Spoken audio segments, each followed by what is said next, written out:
You're either an entrepreneur or you're not. And if you're an entrepreneur, it's not just your business. If you're an entrepreneur, you need to have that same mentality at home. If your relationship isn't working out, you're going to work harder. If you're not spending enough time with your wife, you're going to find ways to spend more time with her. You're going to do things above and beyond.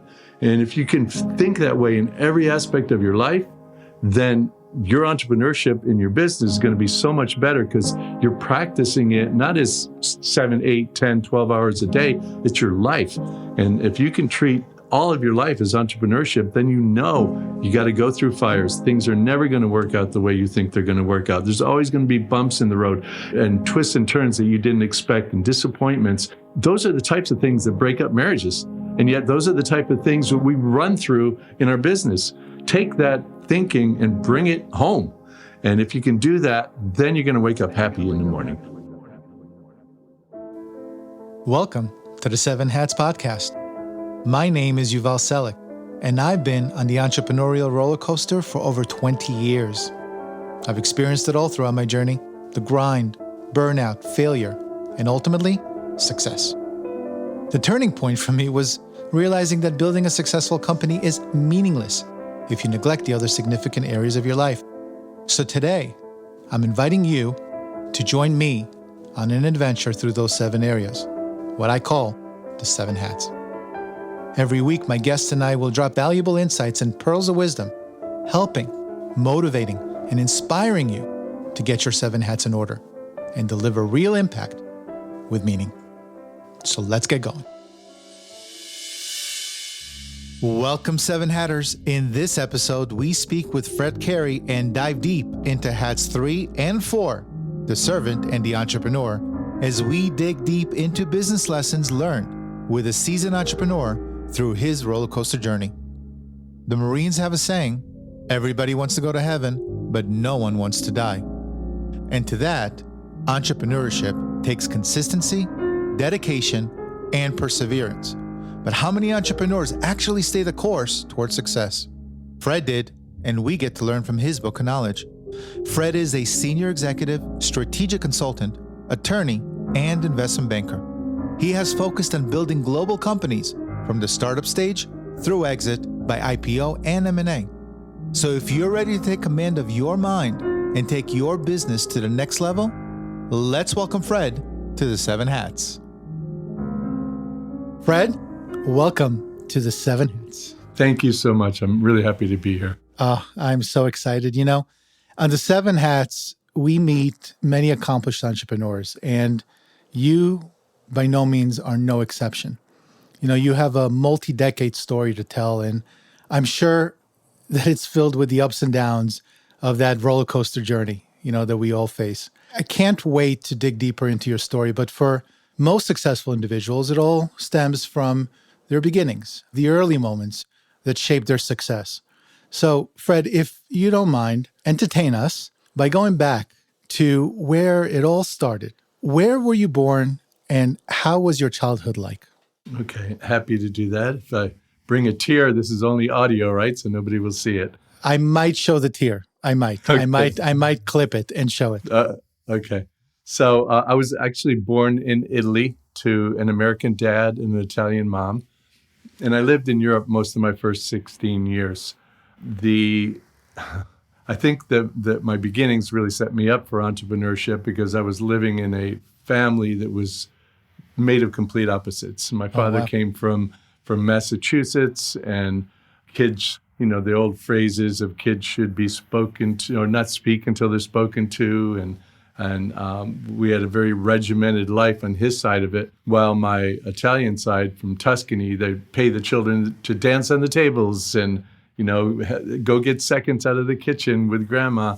And everything was way different. And I had to really learn about ups and downs that early in life, where I wasn't applying it to business, but knowing that any given day, depending on who I was with and what I was doing, the interactions I was going to have with other human beings, the ones in control of my life, were going to be way different. And I had to adapt to deal with those both extremities. I think those are the first part of that really made me think that way. And I think when I was 4 years old, my Italian grandmother used to call me Il piccolo avvocato delle cause perse, which means the little attorney of the lost causes.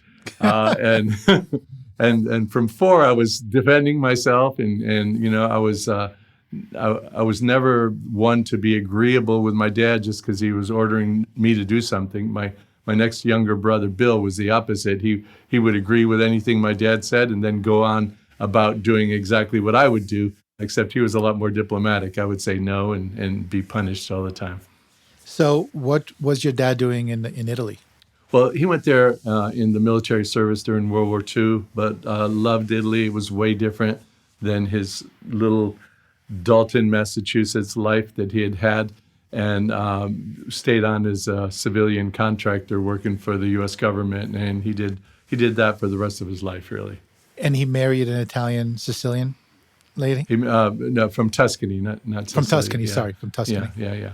And married an Italian lady, had 4 boys, and wasn't the greatest husband, and was not by any stretch of the imagination the greatest father. But you learn lessons from everything, and I learned a lot of what not to do lessons from him that were very powerful as the what to do lessons from my mom. So I can relate. My dad, as beautiful of a man as he is, focused his entire life on his craft. He's a violin maker. And so he just poured himself into his work. And obviously the kids suffered as a result. What was your relationship like? When you said he wasn't a good father, why was he not a good father? I would say probably 2 reasons. One, I found out about after he died. And the other one I saw all along. And the one that I saw all along was, as long as I was doing something that he wanted me to be doing, he was all over me, and I could do no wrong. He was a semi-pro athlete, and when I started excelling in football, he was there for every game, cheering me on, telling me what to do. But when I switched at 14, 15 to wanting to play the guitar, literally my mom had to buy the guitar for me, and we would hide it in the closet, and I'd play when he wasn't at home, and until he showed up a year later and goes, "Wow, you just got a guitar? That sounds pretty damn good." So as long as you were playing his game, it was good. As soon as you went in a diverse path, he always would tell me that I would never amount to anything. And he was an inspiration for me because I wanted to show him that, in fact, I would. But the thing I learned after he died, was speaking to his sister, is that his father, my grandfather, used to beat him all the time for showing any type of emotion, for showing any non-manly type characteristics, for having the tear I was threatening to throw out earlier here, that he was kind of beaten into the way he was. And so I did a lot of forgiving after learning that. So conditional love and no emotion or emotional support that children need so much growing up from their father. How did that affect you in your life? I became a single dad of 2 amazing girls, and I found a way to balance. I've had several different businesses, and the first year of my divorce probably made the least amount of money I've ever made in my life. And that was because I completely focused my attention on the girls. I was the kindergarten room mom. They didn't even have the designation room dad. And to this day, and my daughters now are 30 and 21, and to this day, especially the 21-year-old, who is more emotional than the older one, sends me Mother's Day cards that are six pages long about all the things that I've done, how I've been the mom and the dad, and how she would not be anywhere near as strong of a woman if it wasn't for me. So despite all the financial successes I've ever had in my life, if anybody asked me what my most successful moments was to have to take on the responsibility of both of those roles and do a pretty darn good job of it. So you overcompensated for what you didn't get with your girls, basically. I would say I compensated perfectly. I love that. And why didn't it work out because it seems like you were early in your entrepreneurial career with your wife, which is what happens normally, right? You get married, nobody knows what the hell's going to happen with, as being an entrepreneur, and all hell breaks loose and relationships suffer, so many times, right? Was the business the issue in the relationship? Is that you weren't focusing on your wife, or was there something else? I, I really wish it was the business, but she ended up getting a very serious mental disease 9.5 years into our marriage. Paranoid schizophrenia, still has never been treated. She kind of lives out of her car or on the beach or things Still like now to that. this day. Till this day, she Wow. still refuses to be treated, and so the the judge in the divorce case really gave her an opportunity to go get treatment and have some custody, and she was basically, no court can tell me what to do, and Wow. she rather did that. So pretty tragic. So you got custody of the girls. Yeah. Got it. And do you ever speak to her anymore, or that was Uh, basically lost contact? I speak to her and send her money still every once in a while, even though we've been divorced since '97. Wow. It's kind of tragic. I don't speak to her. I speak to kind of the shell of what she was, Yeah. because she was the most amazing, really positive individual, Wow. very supportive. She used to embarrass me at dinner parties, talking about how awesome I was to anybody that would listen, and it went from that to just complete destruction. Wow. It's amazing. I mean, I only probe this because mental health is such a big problem, in the last decade or two.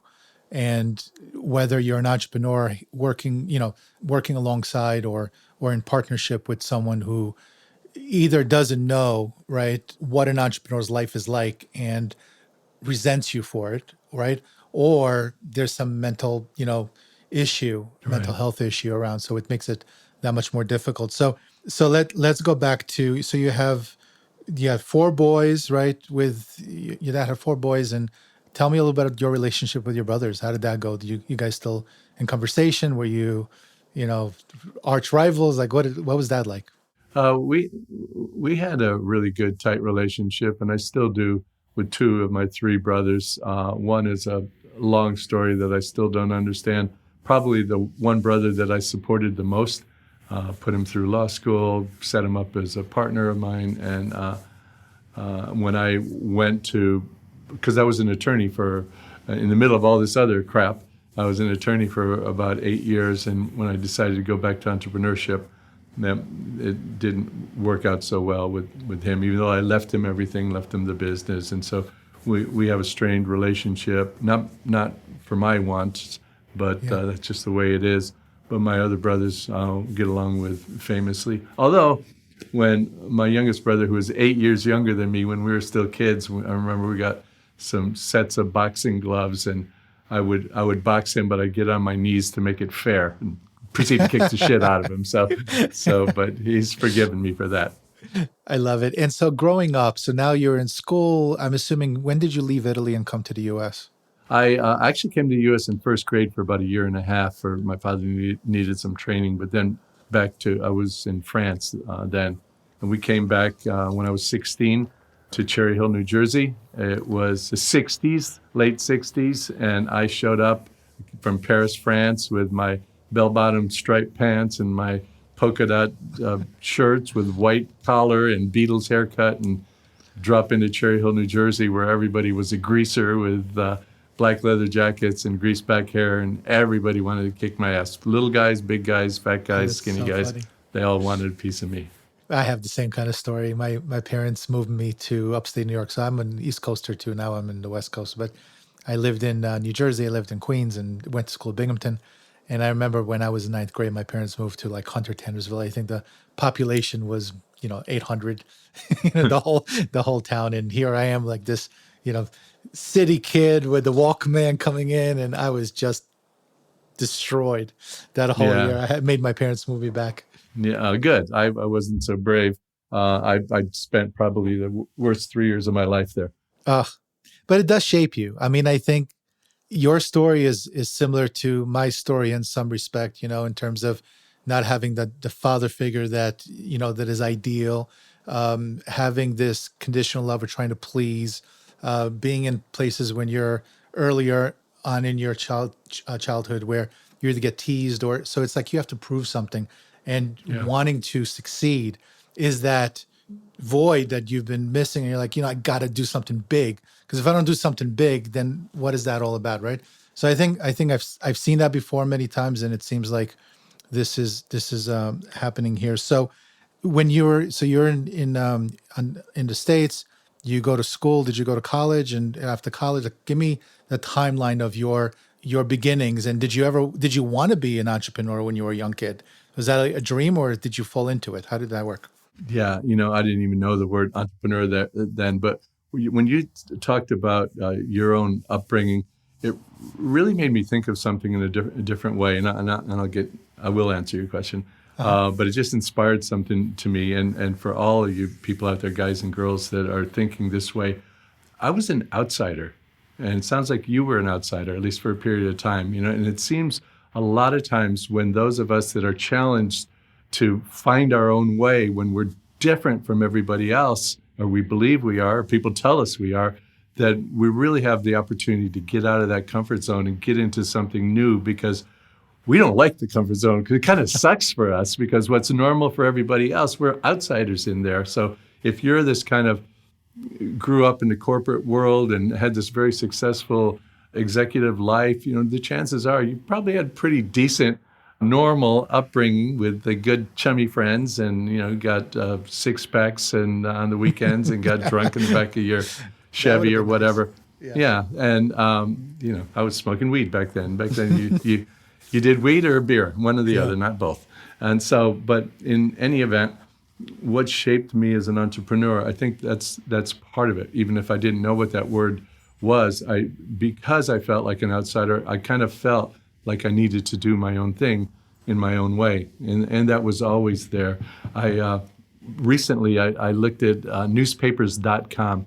You should check it out if you haven't. You can find newspaper articles from all over the country back to the 1800s or even earlier in some cases.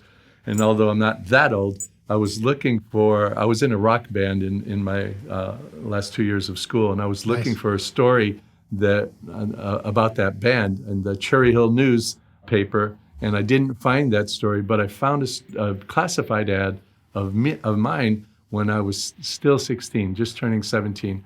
And the classified ad said, I will work 7 days a week, 24/7. I'll mow your lawns, I'll watch your kids, I'll wash your dishes, I'll paint your fences, whatever you want, I'll be there Monday through Sunday. And so that's pretty damn entrepreneurial. And, is definitely, yes. And I think it really started there. And it culminated, and I don't want to take up the whole show blabbing, but it culminated when I was about 20, and I was working for this company. And I have always felt that, wow, when I look at things, there could be some ways to do things better. And I did that, even though this was my first real job besides Burger Chef, and the rock band where I didn't make any money. And so I would come up with these ideas, and the boss would tell me I was an idiot and get back to stocking shelves or whatever. And 3 months later, he would implement the idea. And that happened 3 times, never once given me any credit. And after the third time, I basically said, I'm never working for anybody else again. And I never did. 23, wow, I think, was the last time I worked for somebody. So you said you were an attorney? Yeah, I was an attorney. That was accidental too. Oh, you asked me about my education. Yeah. Yeah, I did that ass backward as well. Because I was in a rock band, we were sure we were going to get this big contract because we had all original songs. We had a big following. Everybody kind of loved us. So I did 6 months of community college, and that was it. And I dropped out. After that, when the rock band didn't pan out, and I went into other businesses. I went into food business, and I went into concert promotion business again with 6 months of college. And when I was about 26, when I was still working with bands, these 2 attorneys had been negotiating with me for 3 months for a management contract for a band they represented. And after 3 months, they said, you know what? You should be a lawyer. If you want to be a lawyer, we will make you our partner today and pay you 1/3 of everything. You can go out and make business happen, learn about it, and we'll make you a 1/3 partner immediately. And I'm like, yeah, okay. And then I realized I had 6 months of college.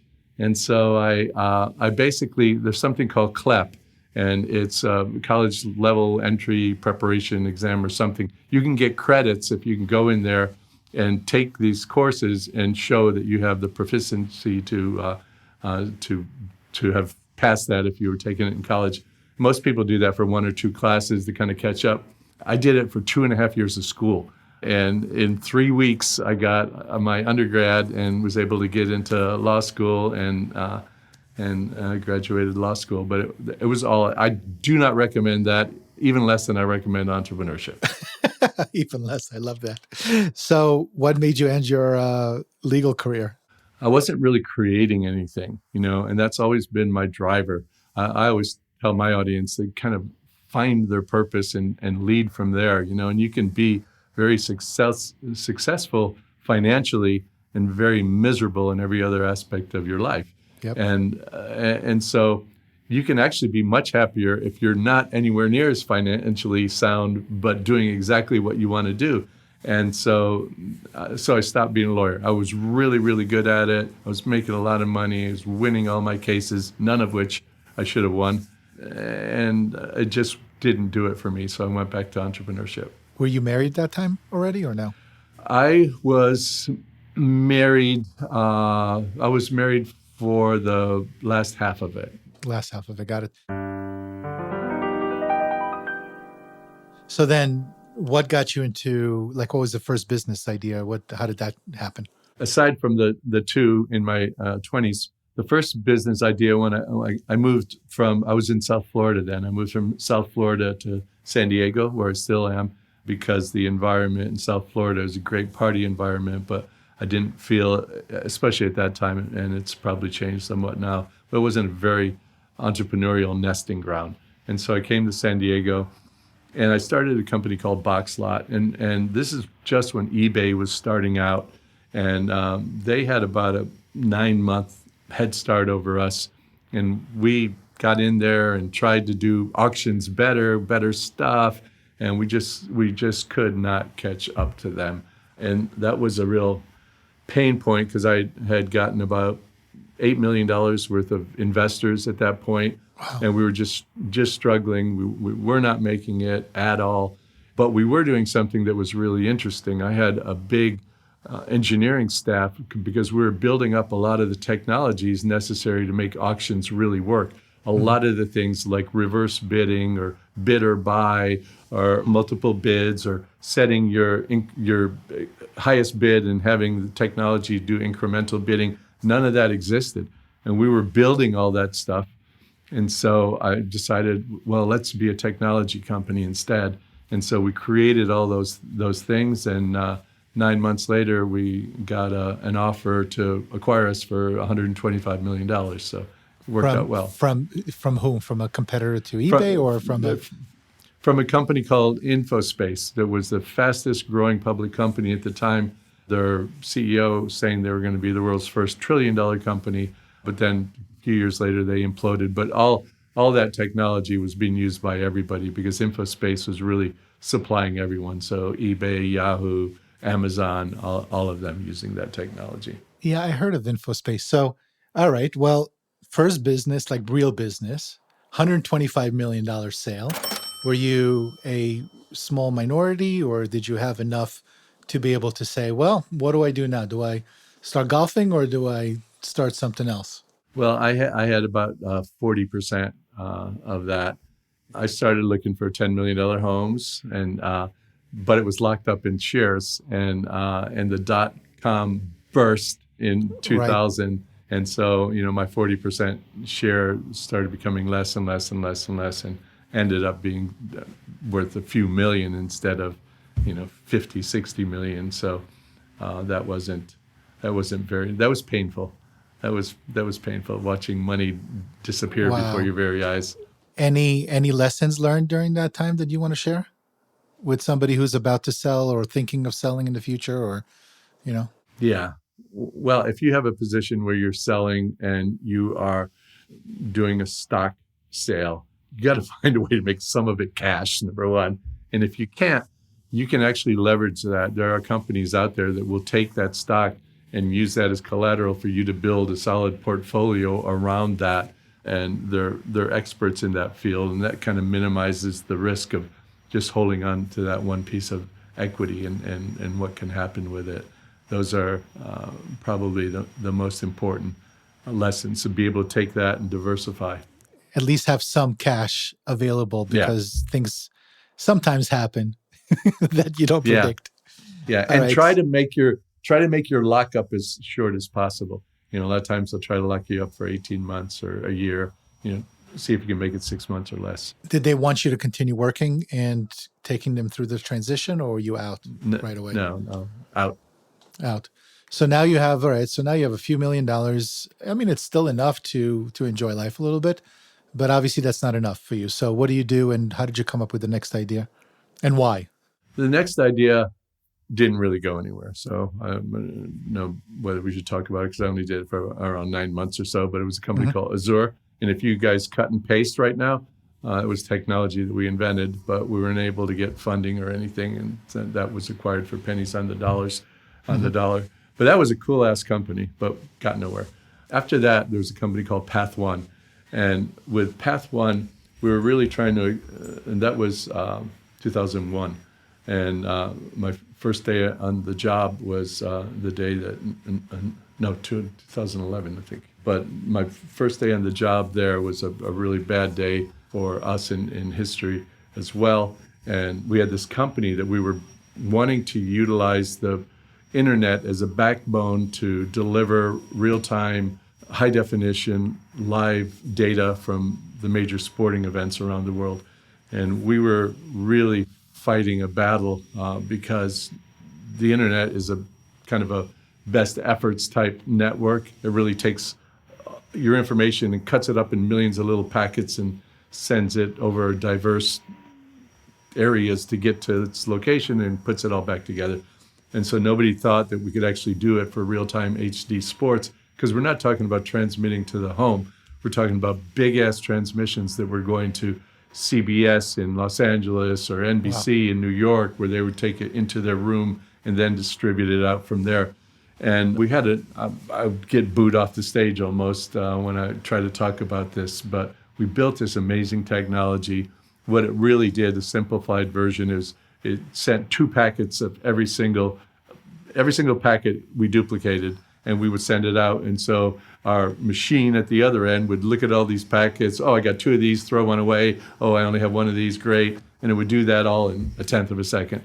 And so all live HD sporting events that you were able to see on TV started there from our technology. And we had some other uses as well. There was a Russian television network that were threatened to be locked up because they were actually trying to tell the truth. And so they moved to New York, and they used our technology to be able to still transmit in Russia. So that was a really cool application of what we did. And then that technology was acquired by Scientific Atlanta, a very, very large organization. So that was a good day. And so so that was your second acquisition. I'm assuming that this time you didn't lose 90% of your worth at that point? Correct. Okay.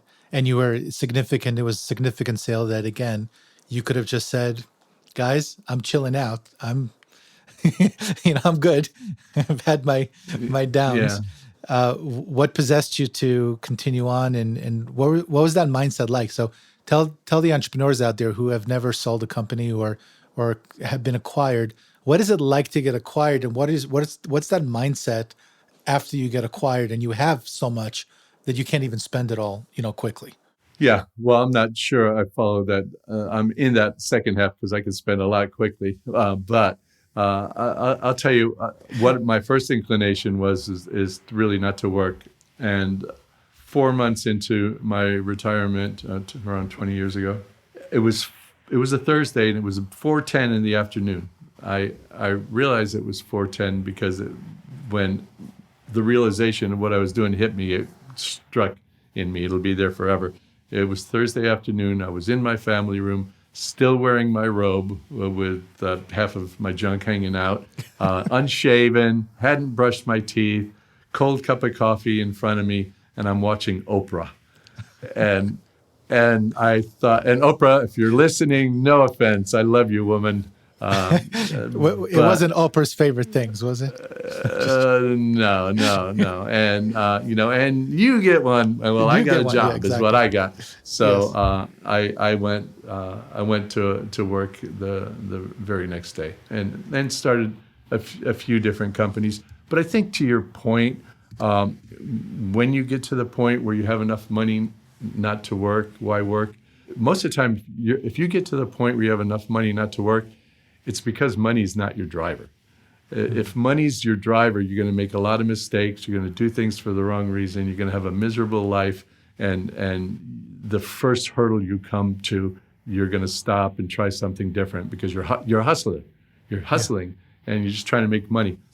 If money's not your motivation, if you're purpose driven, if you're trying to make a difference, whatever difference it is you're trying to make, whether it's well, my company Idea Pros, we talk about that all the time, like whether you're trying to change your world or the world, right? And so if you're purpose driven, you can be wanting to change your world and make it better for the people around you. If you're really, really out there, you want to change the whole world. And those are your motivators. And so how much or how little money you have is way secondary to what your bigger purpose is in life. So that never ends. There's no finish line, guys. Yeah. I have a question because I think you have enough experience to answer this well. What is the difference in mindset and expertise and requirements of an entrepreneur from making their first million, 10 million, 100 million, or more? Well, obviously, there's plenty of exceptions of people making 100 million the first go around, right? Yeah. But These for days it's kind of weird because you're born and you make 100 million on YouTube. So, yeah. exactly, it's a really difficult question. But I think the one thing through it, whether it's 1 million, 10 million, 100 million, is the mindset part of it. That's the consistent thing. And if you think of it, it's a consistent thing, but it's ripening and growing because you're learning more and more and you're applying it better and better. But you have to have the mindset, even for that first million, that you can do it, that failure is just a temporary obstacle, that no matter how many curveballs get thrown at you, you're going to find a way to hit a home run. And that consistency, the persistence, the ability to work when you're tired, to not give up when you know you should, those are the things that'll get you to that first million. And beyond that, as you grow to the 10, to the 100, it's experience that is going to be the driver there, because there's a big divide between 1 and 10, and there's an even bigger divide between 10 and 100. And that's not just mindset, it's operationally, how do I run a tight organization? How do I motivate the people around me? How do I stop becoming an entrepreneur and start becoming a leader, right? Because entrepreneurs, really, you wouldn't think this, but they're the worst leaders in the world because they're used to doing everything on their own. When you start out, you're in your garage, you're doing everything. I'm the secretary, I'm paying the bills, I'm going out and taking meetings, I'm trying to balance these books. And as you start growing, you need to bring in those smarter people than you around you and start releasing and letting go and building structure and letting the other brains in the organization do something of value so that you can have more value yourself. Yeah, absolutely. So, do you mind if we jump into a couple of questions that are kind of random, that I've had that take in all your experience and let's see what comes out of that. So, Are these questions you've never asked anybody else? I've never asked these questions. I never asked the same question in Shit. any of my interviews. So if you've done research, I apologize. You might have to Okay. fake it till you make it. All right. All right. So, lately I hear entrepreneurs complain on how unpredictable the world has been, right, in the past few years. And we've had some multiple, black swan events. I don't think it doesn't matter who you are. You could be Elon Musk, Jeff Bezos, it doesn't matter. You're not immune, right? And for us entrepreneurs, we're problem solvers and we must make, daily critical decisions that can not only affect our business, but so many people around us because we're so responsible. We have a lot on our shoulders. I think what people don't understand is how much entrepreneurs have on their shoulders and leaders, what keeps us up at night, right? What do you tell entrepreneurs who are fearful, right, in making decisions in the last, couple of decades? Because they're so fearful of what might happen. And I'm talking about like 2001, then 2008, and like it's just you really had some big moments, especially in the last since COVID. What do you tell an entrepreneur who's kind of fearful of making the decisions that are so critical to make when they're running a business? I would tell them to go to those years on Google and look at companies that started in those years. Some of the most successful companies started in extraordinarily down markets. Google, for one example, go on Google. Go on Google. Google started like really in the whole internet bubble and crash and came out. General Electric, go back as far as you want to go. Go to General Electric and see when they started. Some of the biggest, best, highest performing companies in the world started when times were really, really tough. And generally, as an entrepreneur, forget about the macro environment because you can't control it. Just realize if you have something that's really good and you have the dedication, experience, and desire to make it happen, that you're going to be able to make it happen. And what happens in the world is we're really on a pendulum, and it always swings too far in one direction.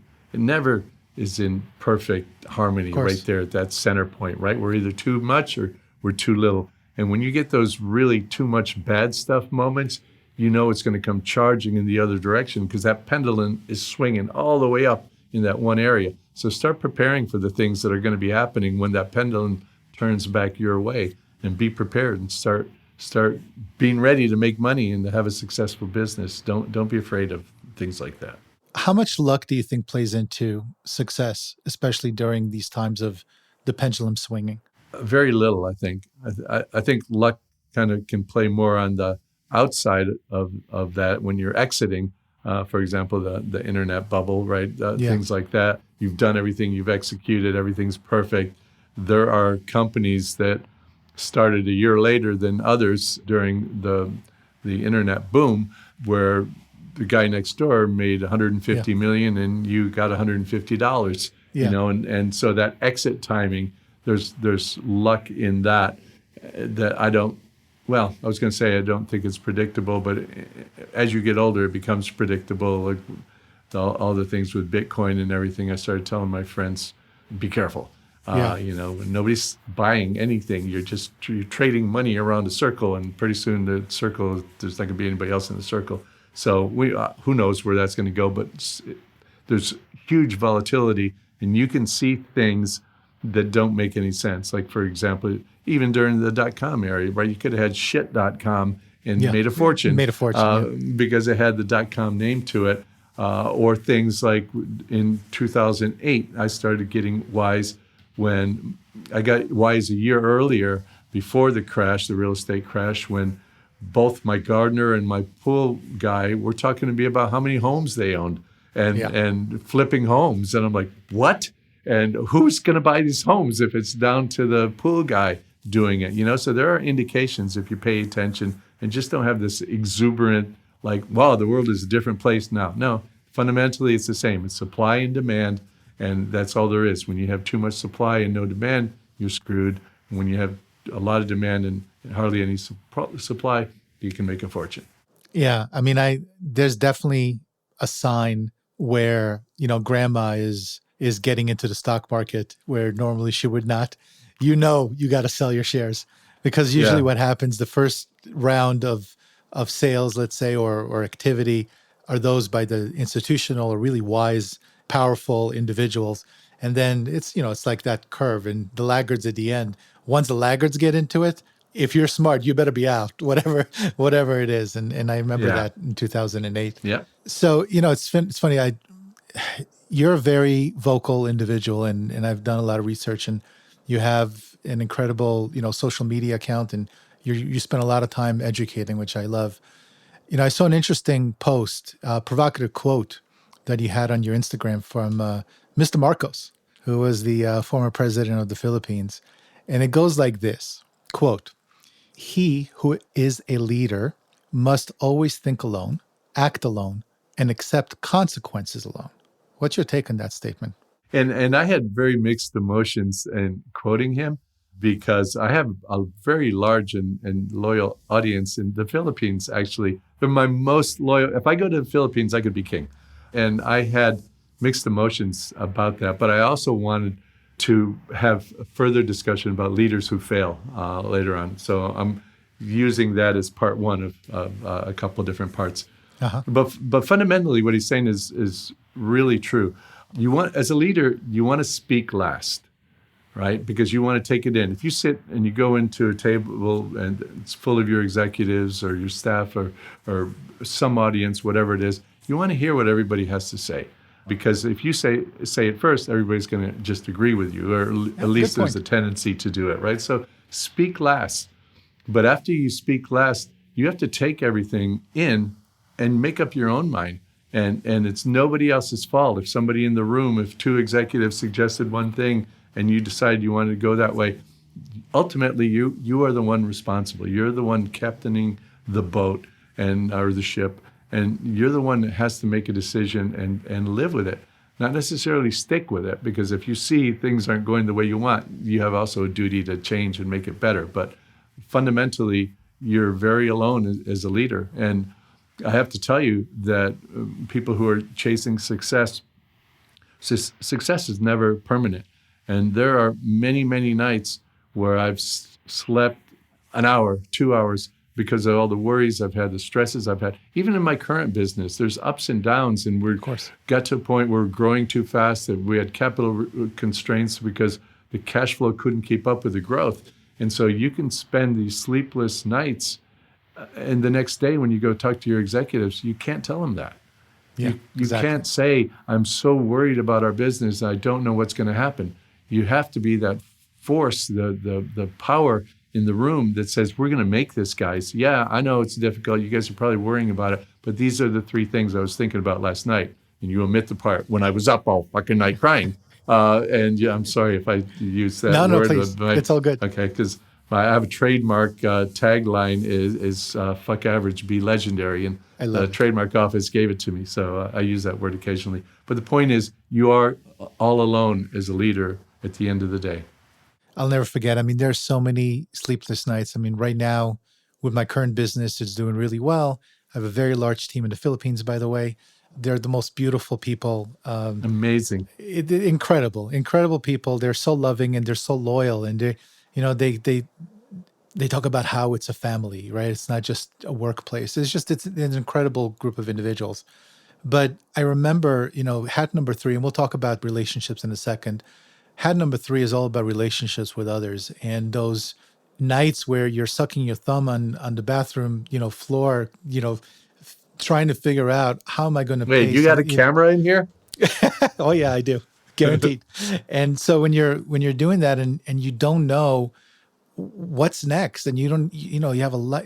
I was speaking to you earlier about the weight that entrepreneurs carry on their shoulders. It's not just like, fuck it, if it was just my life, well, whatever, I can get a job, right? But I'm talking about, tens, hundreds of people that are depending on you. And that's a big, weight. And if you didn't have support, this is why it's so critical to build great relationships with your spouses and your children and your friends, because those are the individuals that are going to help you through those difficult times. Like you said, you can't show up at work one day and say, fuck this sucks and I hate it and you don't understand and the thing's going. I'll leave that to my business partner. But for me, it's all about keeping them excited. And that was a challenge at COVID, right? We were about to lose it all. I mean, PPP helped us survive, and the fact that we got into another, area that we could have thrive on. And it goes to the point of, it doesn't matter what the situation is like. If you have a product that you can utilize for a certain need during a time of despair, look what happened to Zoom. I mean, they thrived. Yeah. And Peloton. Yeah. I mean, not that they're doing so well now, but at least they did really well for a period of time.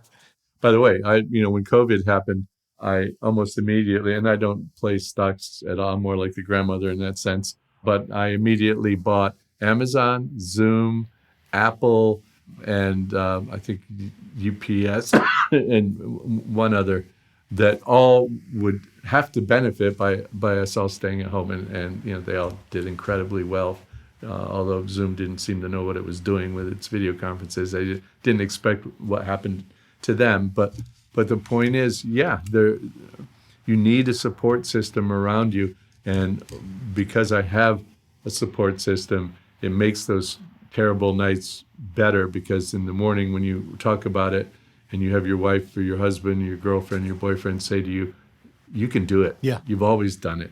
I have faith in you. And if it doesn't work out, what's the worst thing that can happen? You gave it your all, but you can do it. Yeah. Every time you've been at the end, you've done it. And so that gives you that momentum you need.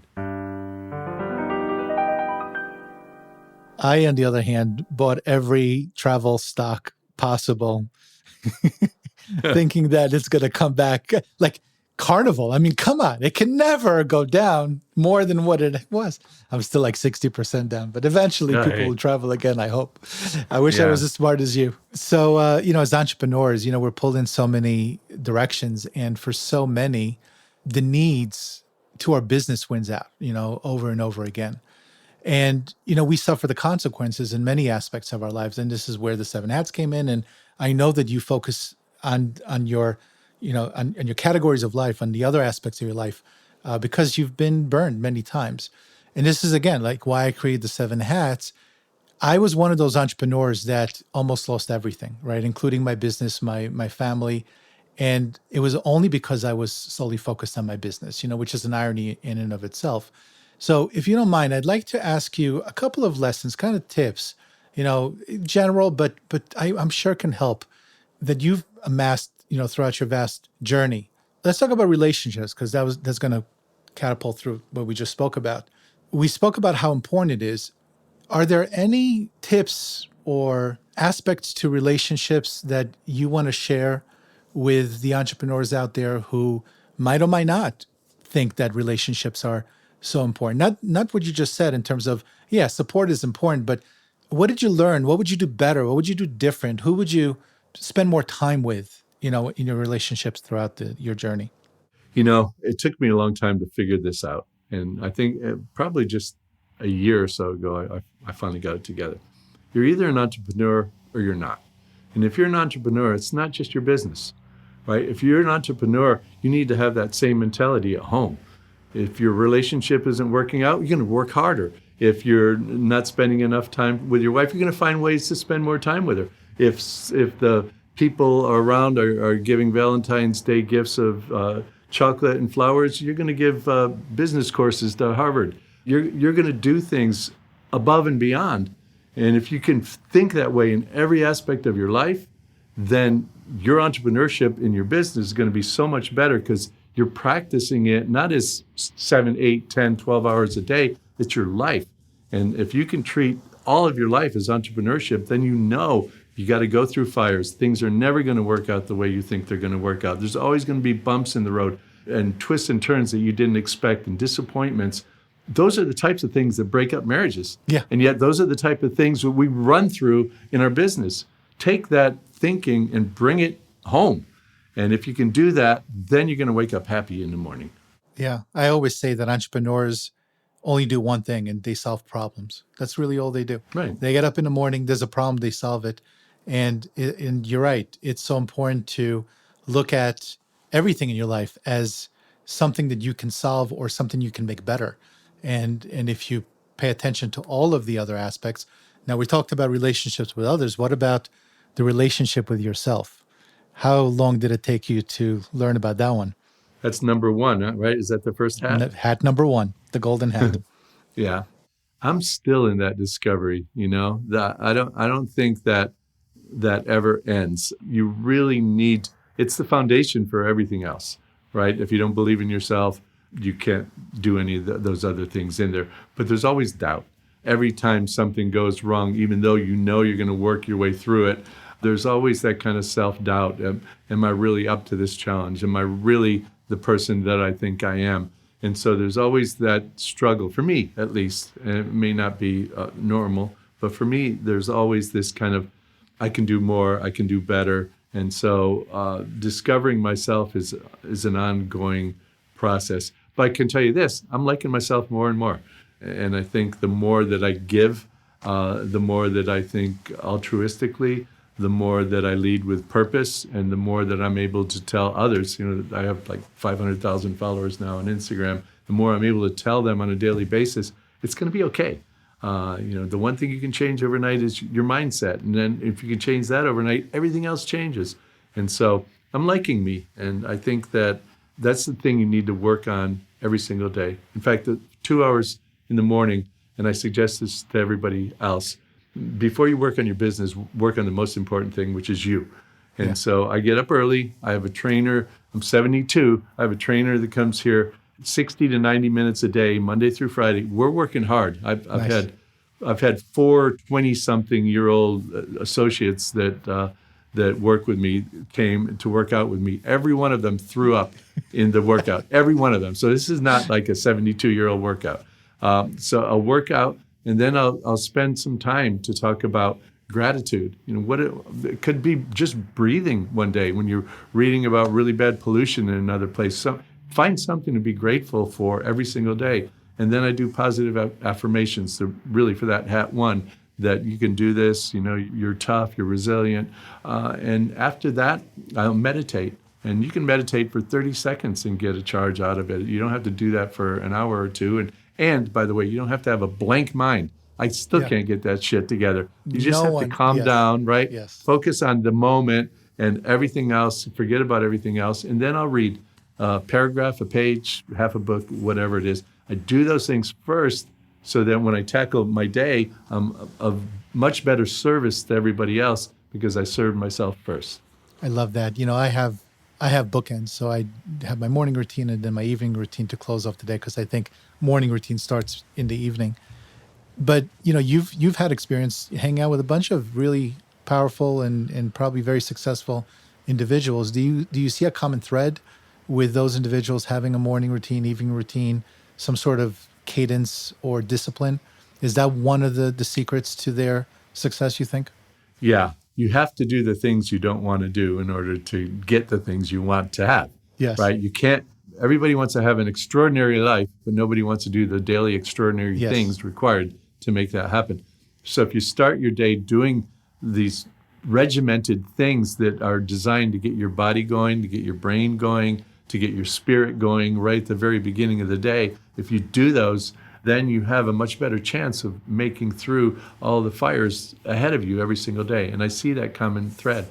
I recently was asked to join this men's group of quite successful entrepreneurs, and there's this mindset that runs throughout that organization of giving back, trying harder, doing the right thing, being a responsible husband. In this case, it's a men's group, so it's all about being responsible husbands. But there is that thread of always doing the right thing. And every Saturday for 3 hours, we meet 7 in the morning when everybody else is laying in bed. We'll meet for 3 hours, and every Saturday, there's 3 or 4 speakers that are like the best of the best in the world that show up there. I don't know how the hell we get them, but they come and talk, and it's always about doing better, trying harder, making more friends, helping more people. So that mindset permeates. I love that. You say that abundance comes with passion. I love that, because this speaks to everything we've been covering so far. Can you expand a little bit about that? Because it seems like that's how you rule your life, with passion rather than focusing on the abundance side of things. Right. And again, as I said, to be a life entrepreneur, not just on your business, right? Yes. The passion. If you're going to start a business, especially you young entrepreneurs out there that are trying to figure out what to do to make my first million, forget about that. Find what drives you on the inside. And it's hard to find at 20, like, what's my purpose in life?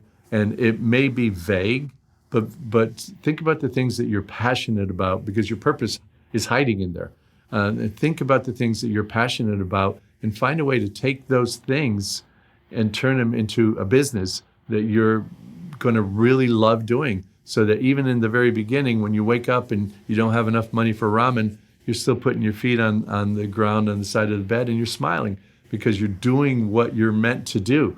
And so if you can lead your life in that way, abundant things come to you, because when you lead with passion, you're trying harder, you're working harder, you're being more thoughtful, you're doing the right thing even when it's the hard thing to do. And abundance becomes a result of the passion that you put into your life on a daily basis. The more passion you have, the more abundance your life will have because you're in tune with what it is you should be doing all along. So that is incredible. And I just love, I really, your passion comes across, no question about it. And it comes across obviously when we're speaking, but also on social. And I think that's why you have such a, massive social following, because people need guidance, but they also need inspiration. They need someone to look for to help them understand, yes, life is really difficult. You can't escape it. I don't care if you're in Calcutta or if you're sitting, if you're Elon Musk, challenges will come about. It's funny, Elon Musk said, 85% of my time is fucking dirty, disgusting work that nobody wants to take care of. And then the 15% is when I go in front of the camera and enjoy myself. So just so funny. So what's I'm always, this is fascinating. I think you can learn a lot about this question, with this question, individuals. What is that one habit, if you had to choose one habit that allowed you to achieve your success? That's a very tough question. I know. I was, in fact, on my Instagram, I posted this about a year and a half ago. I had 103 fever, and I posted right at the end of my 90-minute workout with my trainer. And so I think it's a perseverance. Is probably the one habit to know that whether you're having a good day, whether you're having a terrible day, whether things are going amazing in your world or whether the world's falling apart, if you have the perseverance to work through things, to know that there's always going to be a solution or a way through it, I think that's the one thing, the one bit of baggage I've carried with me all through my life. I totally agree with that. It's funny. I was always thinking about this. The age after Google, the age before Google, right? Before Google, we had to go to the library and search under those cards. And, we had Dewey Decimal System. Dewey Decimal System. And we had a completely different life. I mean, it was just black and white where post-Google, prior Google. Do you think that the new generation, the post-Google generation, who had easy access to anything that they wanted and kind of coddling, from the adults, do you think they have garnered the same type of discipline, exercises, or like the fundamental, principles that the older generation have? Have you seen that with your younger audience or students? I've argued that if the internet went down, it would be the beginning of the second dark ages. And we have such incredible assets at our fingertips, and we don't use them. And so I think the hard work that we had to do in the past is something that nobody's really doing anymore. When I say nobody, I'm exaggerating. But the fact of the matter is you can find support for any opinion you have online. And you don't have to look any further, right? So we have this depth of available information, of data, of content, of facts, and we just barely skim the surface of it because what we want to prove is so easy to prove. And I would encourage everybody to, second guess, to dig deeper, to get all the facts, to find things. And by the way, even when you're starting a business, the number one reason for business failure, even today, is that you've built something that nobody wants.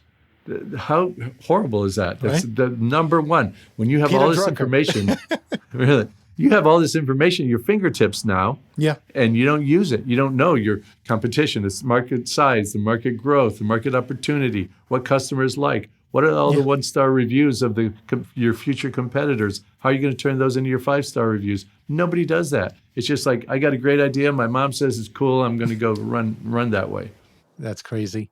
It's very true. I think that, speaking of social media, let's continue on with that, because I think social media is contributing to a lot of entrepreneurial failures. And I say this because there are so many people who are selling the pill, right, to cure the ails, and continue to enforce the notion that they have no flaws, right? The ones that are on camera, Right. they're in the house and, the Ferrari and all of that. And it's so appetizing to watch that Facebook feed and seeing The guys roll up in their Bentley and get into their mansion. Their beautiful wife comes in with two daughters and life is incredible. But we know that's false advertising, right? And, they're trying to sell you a course or mastermind, probably living in the basement of their mother's house, probably, or grandmother's house, because they spent all their money on that mansion and wife and car as a rental, right? Yeah. Yeah. But, I've heard you talk about flaws and that everyone is flawed in some way. What are you currently working? Because, and again, I think entrepreneurs need to understand there is no pill. There are no pills. It is not easy. You're probably not going to make it many times in your life. And it's a lot of hard work. And you are flawed in a lot of ways. What are you battling at this stage in terms of your life? Because you've been so successful. And I don't think there's ever a time where you're not flawed. But what are you currently working on, growing, building, discovering? Yeah. And to your point about the internet, I said to some of my friends just last week, I would love to create a social media channel platform that you could only go on and talk about the shit that happened to you today. Let's no do it. I'm positive, signing up. Right? You and I, no the positivity. co-founders. Right. I mean, I would watch that shit every day. My Let's do it. life sucks. Yes. Yes. And so the reality is, that rented cars and fake things to sell you a package. Don't fall for that. And for me, what I'm working on right now, and again, success is not permanent unless you measure success on the basis of your gratitude and joy for what you're doing in your life. Then that can be permanent because the financial part of it can go up and down. And for me right now, I'm going through several challenges. We talk about how hard it is to be an entrepreneur. I have 400 startups under me that are all come from partnership with my company, Idea Pros. 400 entrepreneurs with fires every day, and they're all on my shoulders, and I'm all trying to work with them. So it's so much heavy lifting. On top of that, we've had in the last 2 years, we've had around 100,000 applications to work with me and my company. Not all of them have the money to become an actual partner, but everybody thinks they're an entrepreneur and everybody wants help. So the big challenge for me now is I've been trying to create a lot of programs that are free or very, very inexpensive to help entrepreneurs think the right way, that we're all flawed. It's really hard. Focus on your purpose. Focus on doing the right thing. You're going to get there. And that transition and the need to serve so many people, that is a big, heavy burden on me, but somebody's got to do it. Somebody's got to do it. Fred, thank you so much. I mean, I definitely want to talk about your new venture, but I'm going to ask you one final question. So I like to close out my interviews with the following. Who did you have to stop being, and who did you need to become to manifest your current success? And that I ask to all my guests. Yeah. I had to really stop being the person that was really myopically focused on me. The one that, and by the way, Golden Hat talks about focus on you, but when you do that to the exclusion of all your other hats, yes, then that's not a good thing at all. And I had to really learn that the best thing that I can be is someone who gives and who shares and who encourages and who empowers and mentors. And that transition is really what made my life a whole lot better. To understand that I'm flawed is something that I could never say in my earlier mid-20s, or maybe even in my early 30s. Me make a mistake? No. Headstrong, argumentative. I've become a lot more reflective, vulnerable, and open, transparent, sometimes to an extreme, my girlfriend would argue. Well, we can touch upon that on the next episode, I'm sure. So I'm really curious, and tell the Seven Hatters, what are you currently working on? Why did you create it? And how are you helping entrepreneurs? Well, we're working on a couple of things. Number one, always my Instagram page, official Fred Cary. That page, twice a day I post, and it's really positivity, changing your mindset, personal development, entrepreneurship, and combining all of those, to your point with the 7 hats, that you got to be all these things. You can't be just hat number 1, or you can't be hat number 3, the entrepreneurial one. You got to wear all these hats, and you have to do them well. And that's kind of what I talk about. for a couple of minutes a day. And that is for all entrepreneurs for free. The other thing on ideapros.com, I have a blog page there that I'm so proud of. I had little to do with it other than they took my content and put it together in a really formidable way and indexed everything. So if you want to learn about anything from how to start your business to how to get funding to importing, export, marketing, app development, any one of those things, there's blogs about all of that, which is another free resource. And I've also started offering now, I have purpose-driven entrepreneurship video courses. I think it's 15 modules for a couple $100. In fact, if you use the code IG100, it's $147. I guarantee you it will change your way of thinking, or call me up and get my money back, your money back. That's my money then, but I'll give it back to you. That is really good. And we have another program. It's around $1,000 that basically, when I started realizing that the biggest point of failure for businesses, if you've created something that nobody wants, I've created a program that will take your idea in, will completely vet it, flush it out, research it, competitive analysis, find your go-to-market personas, help you with a pitch deck. So now you know what the hell you're talking about. You know whether it's a good idea or not, and you're armed with what you need to go out and slay dragons with it. And then we have our full partnerships, but that's over $100,000, very expensive for a serious entrepreneur who doesn't want to spend $1 million and is willing to give up some equity to spend less, but it's still way too much money for young entrepreneurs. Just find these other things and you'll do well. Just find your heart and lead there. I love that. So basically thank you. Right, So basically you got that staircase to support and value, right? You start off with free, and this is a good example for other entrepreneurs, right? You start off with free, then you get to a little bit further, more value. And if they're willing and they're ready, then they can go all the way. The website that you have, email, anything where they can connect with you other than Instagram? Yeah, the website is www.ideapros.com. And anybody can write to me directly, Fred@IdeaPros. I respond to all my emails. Fred, you're an inspiration. I thank you for gracing us on the 7 Hats. So many gold nuggets, so many years of wisdom that I value and I take to heart, as well as I'm sure all the 7 Hatters will. And I hope that you affect and inspire many, and hope that many will reach out to you. Thank you. I appreciate that. Fred. Thank you so much. It's been a real pleasure. Yes. I hope you enjoyed my conversation with Fred. Let's end today with a show segment that I refer to as What Can We Hang Our Hat On? And here is my takeaway. I was a entrepreneur for years before committing myself to the standards required to become a fully bona fide entrepreneur. As I stated in my intro, the Marines have a saying, everyone wants to go to heaven, but nobody wants to die.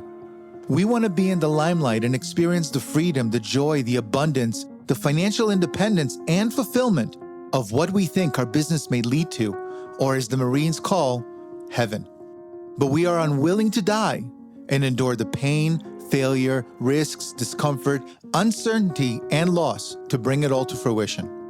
Fred is a great example of an entrepreneur who talks the talk and walks the walk. He understands that there is no work-life balance. It's life. That's simple.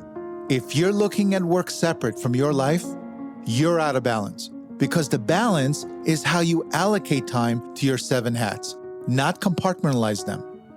The way you push yourself as an entrepreneur should be the same way that you push yourself with your relationships, physical health, fitness, your self-care, spirituality, and anything else that you strive for. You will encounter bumps in the road, I promise, and there will be good times and bad. You will falter and fail. But if you're an entrepreneur, you are a problem solver, striving for greatness, no matter the impossible odds against you. You, like the Marines, need to bust through that door and demolish the obstacles facing you. And sometimes the obstacle is you. Is it comfortable? Nope. But to live the fullest life possible, you have to be willing to die to pursue your journey to heaven. I want to thank Fred once again for joining me so that we can all benefit from his wisdom. And until next time, If you found this episode helpful, please hit that subscribe button and tell other entrepreneurs out there what value you receive from it so that we can attract even more high-quality people into our 7 Hats community. So for now, I will bid you farewell and success on your journey. And until next time, my name is Yuval Selik, and I tip my hat to you.